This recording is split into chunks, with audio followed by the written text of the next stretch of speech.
नमस्कार, ये आकाशवाणी पटना है। अब आप खालिद रशीद से प्रादेशिक समाचार सुनिए। पहले मुख्य समाचार। प्रधानमंत्री नरेंद्र मोदी ने स्वदेशी हथियारों और तकनीक का उपयोग कर आतंकी ठिकानों को ध्वस्त करने के लिए भारतीय सेना की सराहना की। श्री मोदी ने आकाशवाणी पर मन की बात कार्यक्रम में कहा, बिहार की मेजबानी में खेलो इंडिया यूथ गेम्स का सफल आयोजन किया गया। राजद अध्यक्ष लालू प्रसाद ने असभ्य आचरण को लेकर अपने बड़े बेटे तेज प्रताप यादव को पार्टी से 6 साल के लिए निकाला, परिवार से भी बेदखल किया। और पटना की टीम ने Randhir Verma under 19 cricket tournament का खिताब जीता, फाइनल में जमुई को दी शिकस्त। अब समाचार विस्तार से। प्रधानमंत्री नरेंद्र मोदी ने कहा है कि ऑपरेशन सिंदूर ने दुनिया भर में आतंकवाद से लड़ाई में नए उत्साह का संचार किया है। आकाशवाणी से मन की बात कार्यक्रम में श्री मोदी ने कहा कि ऑपरेशन सिंदूर केवल सैन्य मिशन नहीं है, बल्कि राष्ट्र का संकल्प और साहस है। ऑपरेशन सिंदूर के दौरान हमारी सेनाओं ने जो पराक्रम दिखाया है, उसने हर हिंदुस्तानी का सिर ऊंचा कर दिया। जिस सटीकता के साथ हमारी सेनाओं ने सीमा पार के आतंकवादी ठिकानों को ध्वस्त किया, वो अद्भुत है। ऑपरेशन सिंदूर ने दुनिया भर में आतंक के खिलाफ लड़ाई को नया विश्वास और उत्साह दिया। प्रधानमंत्री ने कहा कि ऑपरेशन सिंदूर के दौरान स्वदेशी हथियारों ने दुनिया को अपनी ताकत दिखाई है। हमारे जवानों ने आतंक के अड्डों को तबाह किया, यह उनका अदम्य साहस था।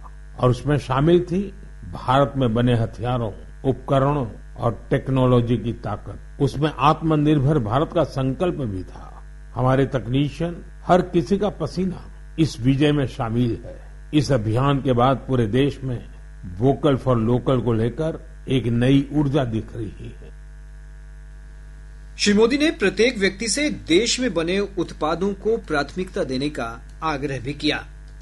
प्रधानमंत्री ने कहा कि ऑपरेशन सिंदूर ने पूरे देश में राष्ट्रभक्ति की भावना भरी और देश को तिरंगे से सराबोर कर दिया। उन्होंने कहा कि देश भर में तिरंगा यात्रा के दौरान अद्भुत दृश्य दिखे हैं।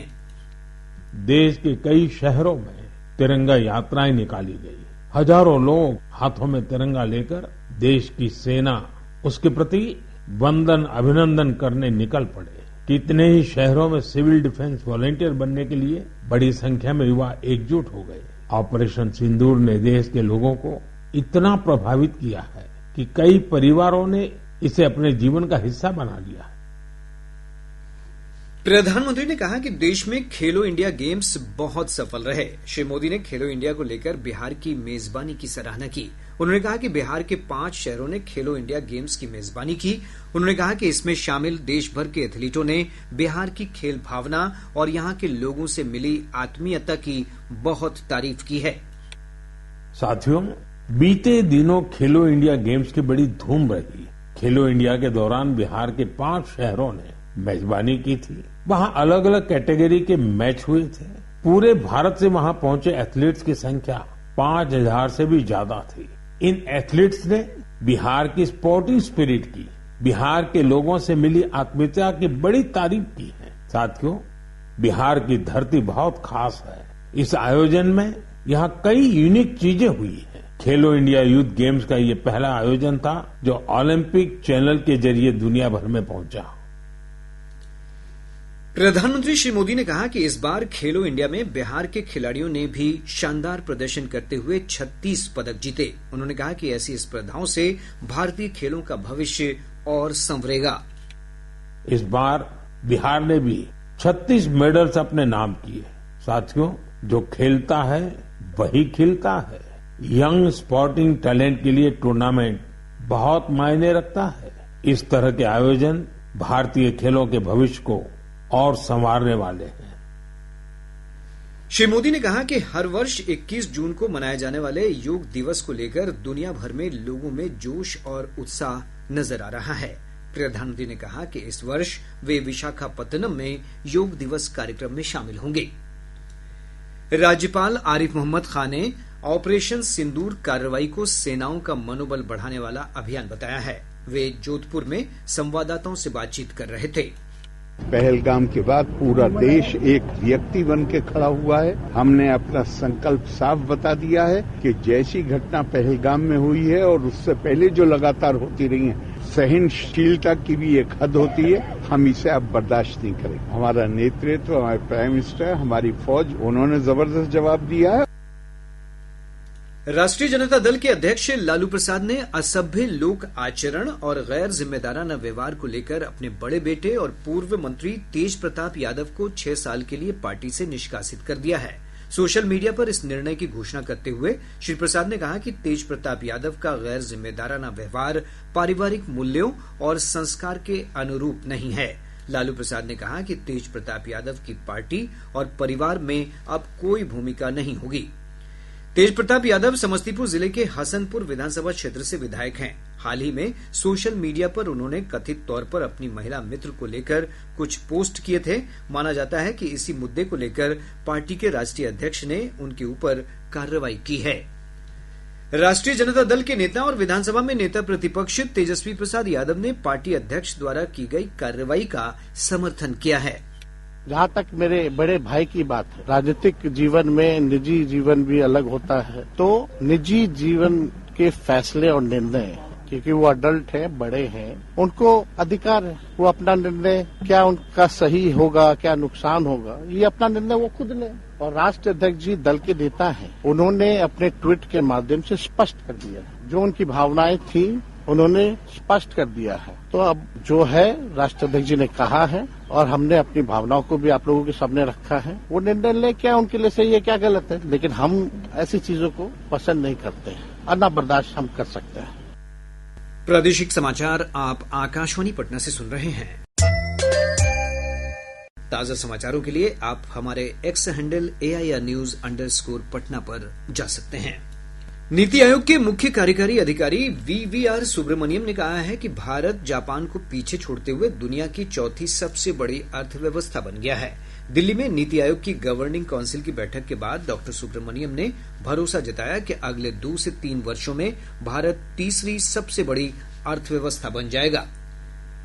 प्रधानमंत्री नरेंद्र मोदी की अध्यक्षता में आज नई दिल्ली में राष्ट्रीय लोकतांत्रिक गठबंधन NDA शासित राज्यों के मुख्यमंत्रियों और उप मुख्यमंत्रियों की बैठक आयोजित की गई।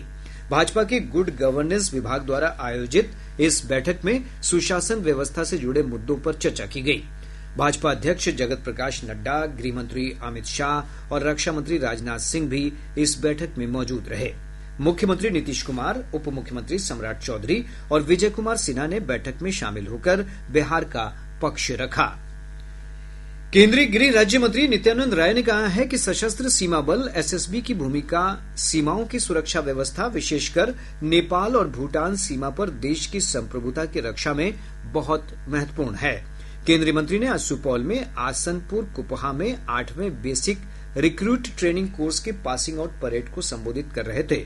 SSB के महानिदेशक अमृत मोहन प्रसाद ने भी समारोह को संबोधित किया और प्रशिक्षुओं को उनके बेहतर भविष्य के लिए शुभकामनाएं दी।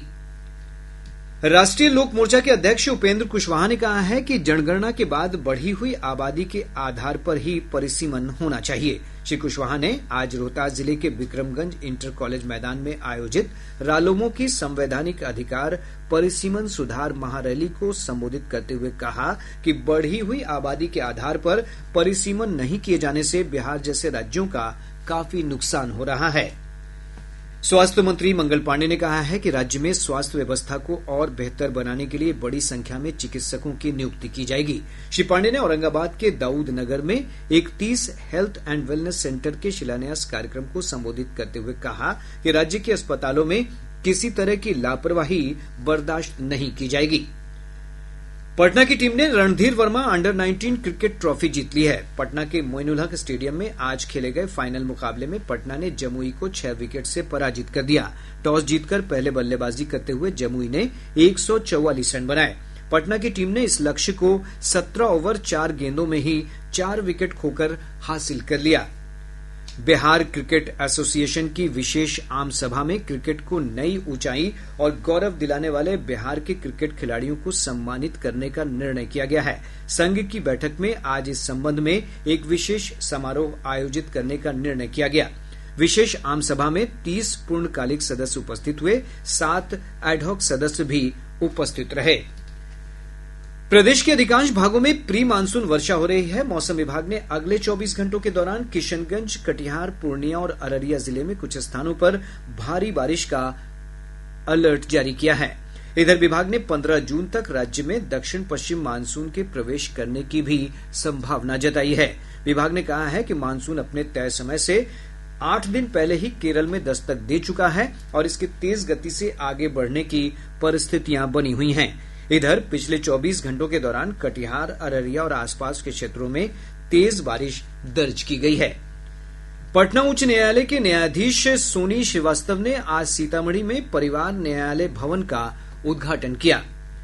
शेखपुरा जिले के सदर प्रखंड अंतर्गत अमानतपुर गांव में पुलिस ने छापेमारी कर साइबर फ्रॉड गिरोह के 3 ठगों को रंगे हाथ गिरफ्तार कर लिया। बक्सर जिले के राजपुर थाना क्षेत्र के अहियापुर गांव में कल हुए तिहरे हत्याकांड मामले में पुलिस ने एक नामजद आरोपी ओम प्रकाश सिंह को गिरफ्तार कर लिया है। वहीं जिले के डुमरांव अनुमंडल अंतर्गत नावानगर इलाके में आज अपराधियों ने एक ठेकेदार की गोली मारकर हत्या कर दी। पश्चिम चंपारण जिले के धनहा थाना क्षेत्र में एक नाबालिग के साथ सामूहिक दुष्कर्म का मामला सामने आया है। इस मामले में पुलिस ने 4 आरोपियों को गिरफ्तार कर लिया है। अररिया पुलिस ने जोगबनी में नेपाल सीमा के करीब सघन जांच के दौरान 1 दर्जन से अधिक संदिग्धों को नेपाल, फिलीपींस, इंडोनेशिया और सऊदी अरब समेत कई देशों के करेंसी नोटों के साथ गिरफ्तार किया है। और अब अंत में मुख्य समाचार एक बार फिर। प्रधानमंत्री नरेंद्र मोदी ने स्वदेशी हथियारों और तकनीक का उपयोग कर आतंकी ठिकानों को ध्वस्त करने के लिए भारतीय सेना की सराहना की। श्री मोदी ने आकाशवाणी पर मन की बात कार्यक्रम में कहा, बिहार की मेजबानी में खेलो इंडिया यूथ गेम्स का सफल आयोजन किया गया।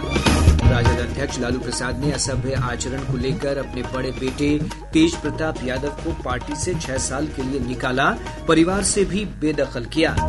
और पटना की टीम ने Randhir Verma under 19 cricket tournament का खिताब जीता, फाइनल में जमुई को दी शिकस्त। इसके साथ ही आकाशवाणी पटना से प्रसारित प्रादेशिक समाचार का ये अंक समाप्त हुआ। आकाशवाणी पटना से अगला समाचार बुलेटिन प्रातः 8:48 से प्रसारित किया जाएगा।